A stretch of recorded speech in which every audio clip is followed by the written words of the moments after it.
this stuff. Mm-mm. Baby, I was high. And Oh, when you drank, when you yeah, drink, when I yeah. went on, I had weed Yeah. and I was high. And I wanted to I thought about all the things that I think about when I'm alone. Do you remember what I said when I called you? Mm-hmm. And I was like, I Remember, don't want to do this. I think you tried to call me 3 times. Hmm. You spoke with me, and then I told you what to do, and then you spoke with me again. But that time, you said I need to come and help you. I couldn't stop crying. You know, what happened to me was I was out of my brains and in my brains. I kept on tapping in and out, in and out.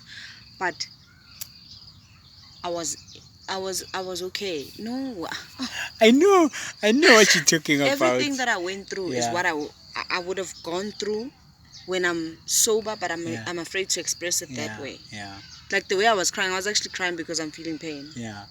But that time, You didn't feel pain. It was not pain. It was a no, I feeling. was hurt. I was being, I was expressing how I was feeling, all those feelings that I suppressed because Oh, oh, I oh. felt like that before, but I never spoke about it, and Yeah. I was, I was feeling how I was feeling. Mm. It was easy It was moment easy, for you to yes, it was express easy that. for me to express that because I didn't care how anyone was gonna take Take it it, yeah, or judge it. I wanted yeah, to lock my house with my children and yeah. just, Go. yes, I did, and I was gonna do it. I was ready to do it. I promised you I was gonna do it. I really was.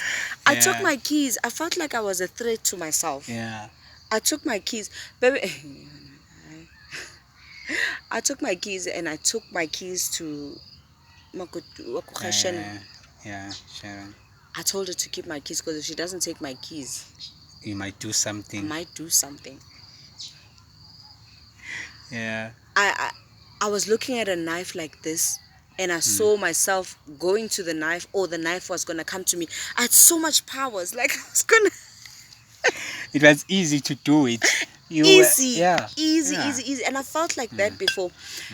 When I came back from the hospital, my mother was always hiding my Object. medication. Yeah. And they treated me like I'm insane. Like, this one is going to take her life.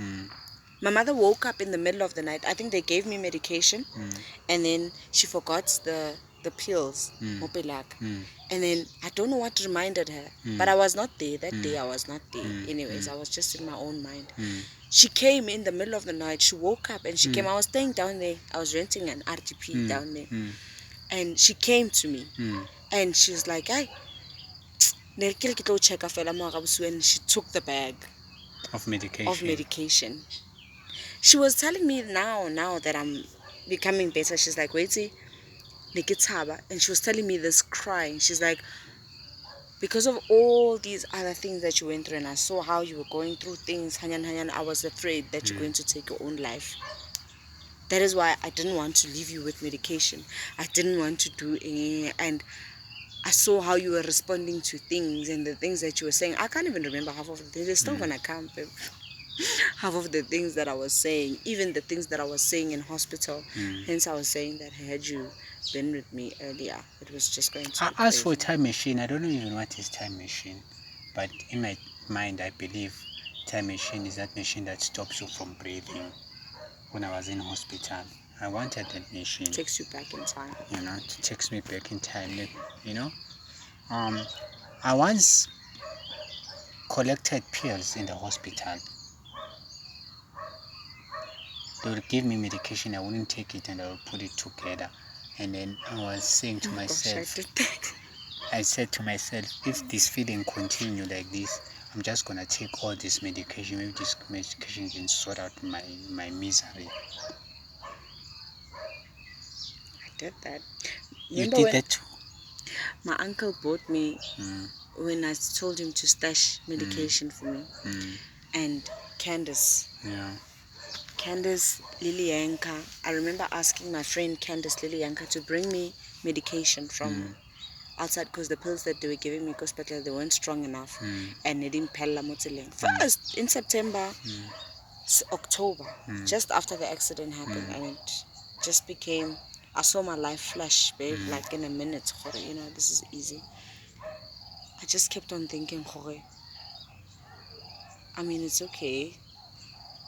Life will figure out itself for other people. It's okay. Like, this is Mimi. So they brought me. I think they brought me ibuprofen, Adcodol, and I had a box here, Adcodol. I remember this one time I took one strap, yeah, box Adcodol, plus the pills that they were giving me, and Gadinta more. I carried them in the strap, Gadinta in the strap, and I had them in my hand. I did have them in my hand. I had them in my hand this one time, and shit, it was hard. Hey, but that feeling, it's so. Many people can't stand it. That feeling, you can't. But the thing is, at that point in time, when you are wanting to do it, because now it's so easy to do it. But do it in a moment. the thing is, there's this other person in you that just like is just standing there, and like he's not moved by whatever situation that you're going through by that time. As much as there's these thoughts, you know, that comes to mind, that that makes you to want to do it, because you can see that what you're going through, you don't want to go through this. But there's just like this person that is just standing there for whatsoever that is taking place. Like as much as I was going through what I was going through in the hospital, but I kept on getting kindness from the people, but I wanted to return it, but I was not kind to myself at that point in time. So, but there will come those moments where I feel okay, and I will use that moment to laugh, to have fun with the doctors, to share jokes. But this feeling was like always there, and I know it's still going to come back and haunt me. The fact of knowing that this feeling is there is just come and haunt me at some point, no matter how much fun I can have at that particular moment. It's like it's on a break. It's like it's on a break. But each time it came, it became so strong. Each time it comes, it becomes more strong, that to that extent that somehow I couldn't handle it. Now it was just too much, because I couldn't sleep at night. I couldn't sleep in the day. It was just too much, you know. I'm trying to figure it out. What is this thing? What caused this thing? I would call my mama 24/7, call the people from church, trying to pray. Nothing seems to be working anymore. It would work for that short period of time. I remember this time whereby it was even hard now to see the people in the hospital.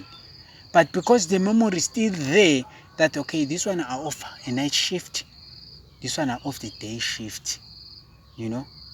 You wouldn't even tell if it's day or night. No, it was hard to tell because it was nightmare. I was scared to stay awake. I was scared to sleep. What fucking life is that? Now you're scared to fall asleep. You're scared to fall asleep because when you are yes, asleep.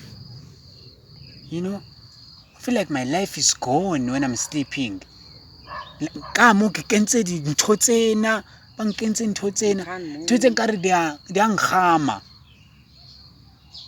need to sleep on a certain position. Fuck. Baby, I slept on my back for a full month without moving. And they said I'm getting bed sores. Now you have to deal with yourself. Now, you're dealing with the injuries. You're dealing... You know what I was looking for now, as I keep on telling the doctors what is going on with me, was just them to tell me at least something. Because now I cannot figure it out on my own. But when I was discharged, because I was still going through it, but better now, I was like, oh, maybe it's this caffeine that they injected me when they were doing my operation. And I believe maybe that's also one of the reasons I didn't want to go for the operation, because like my body knew what it might go through after that. Because after operation, I became a mess. I was like a zombie. Yes. I was like a zombie to my Shit, own that body. thing Like messes up your it's like my body. body was dead. It messes up your body. It yeah. messes up with your I brains still big go time. through it. Sometimes you drift away to that. It's not bad Yeah. like now, but Now, yeah, I can see the things that happen with my memory. yeah, Like now, it's hard for me to remember. I do remember things, Yeah. but it's hard for me to remember things spot on. yeah, I think it's also because of that. Because remember, like sometimes it flushes away Yeah. everything, and then when Yeah. you come back to I life, get you. I get you have to come back and come back. I get You you. know, so sometimes you drift away to that feeling, like you're not of this world. Yeah. And I remember the amount of times I went in for operation, bro. Being dead and being risen from a dead. But because we are being dead and rise, dead and rise, dead and rise. Because the kids, all things, they don't work in your body. But if all things are you dead. And Because I you had don't to even go know where in you there are. so many times. I think I went. They killed me 4 times. 4 times. Because your body is not working, it's dead. The first time I went, when I came back from this anesthesia. It's anesthesia. That Anesthesia, dentist, yeah. When I got back, and I was like, the doctors surrounded me. They're like, we didn't think you were gonna come back. And then they're like, your operation took longer than. They said they didn't know that you're gonna come back to life. Fuck. They said we didn't think you're gonna make it, Shit. and you lost so much blood. Now Fuck. I don't like things to be done to my body. You I see? don't. But like when you're at that point in time in your life, and you're being told that's the only option, and then you But allow these people, they keep on threatening you that they think, what do you think it happens to you? Are those people realizing that the one that somehow they are killing people? Because once you're dead psychologically, you You're die dead. easily. Now you wake up and they're giving you people's blood. Hey man, I remember this nurse used to come and take my blood. I ended up asking, where are you taking my blood? Why are you taking my blood? Fuck that place, man. I hate that place. I'm just glad that I survived it, and I understand very well everyone that goes there that it's not easy to come back there, because even those people that are there, they don't understand. I cannot blame them. It's how they've been taught. They know nothing. They know nothing. They scare you even more. They don't give you hope and strength. They don't know it. Even there was a point in time and said, I want to be a nurse when I was in hospital, so that I can come and handle such situation. You must be able to give someone strength. You need to understand these things that you're doing, and you need to know what happens to people psychologically with the things that you are doing, how they impact them or how it affects them. So that whatever that you do, you know what's the result of those things.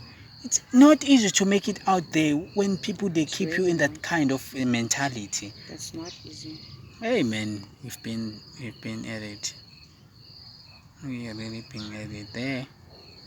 Yeah, I'm telling you. I don't know, should I point I was crying when I got out of that surgery. The pain. It's unbearable. The pain. But now, if I was this person today, I will know, because now, if I knew that I just needed to hang in there a little, but if these people, they take you through, and they tell you and they prepare your brains before you go in there. Now they just take you there, and then when you come out, I even poop myself. When I woke up, I pooped myself. I was this other thing that I don't know now. And I didn't even want to do this operation. I didn't want them to touch my body. And they ended up not. They touched this useless elbow. The only bone they touched. And I didn't want them to go. Now, because like now they touch the elbow. Now you, in your mind, you know that you're going to have to go through that feeling again for the leg. I was not gonna go. I was not. Trust me, I was not gonna go. After having gone through that, I was not going to go again. I was not. I'm just glad I even became more weak that they cannot do anything about me and they decided to discharge me. Imagine, that means I was losing energy to breathe because now I was asking for oxygen from them to put me oxygen on my nose because I was struggling to breathe. I was breathing so low. My breathing was very, very, very low. But anyway, we're here now. After all that understanding, I wouldn't let someone go through that. You know, I know what can be done, and we can do it, and we can avoid all these things. You know, I remember there was this guy from Ethiopia that was sleeping next to me. But I believe, Bona, they have been trained how to stay calm. They're very calm, those people. You know, I think the teachings that you grow up with, they have an influence on how you carry your life forward. So our teachings have been that teachings of fear most of the time, to fear. But if you are not living in fear, you've got nothing to fear of. I was in fear there because I'm living in fear. That's why I was in fear of anything that was happening to me. Because I was in my brains, I'm thinking, Uncle Sam, this is what is happening to me. Uncle Sam, this is what is happening to me. This negative thought that I keep on feeding to my brains is the one that caused me to be fearful and to have these all nightmares that I had. I'm still the same person, same brains, but I'm thinking differently and I'm feeling differently. But then I was trying to figure it out, and I'm in the hospital, West Part. Now you're thinking even the other patient that is there, they're doing something to you because of all these beliefs. I'm thinking this guy is doing something to me. I'm thinking also these guys, other guys that are here in the world, they are doing something to me. Because of the teachings even from the church. Now I'm thinking maybe their forefathers, they seeing light on me. Now they are attacking me. So they can give it to him. Oh my goodness. Let's go, Pam.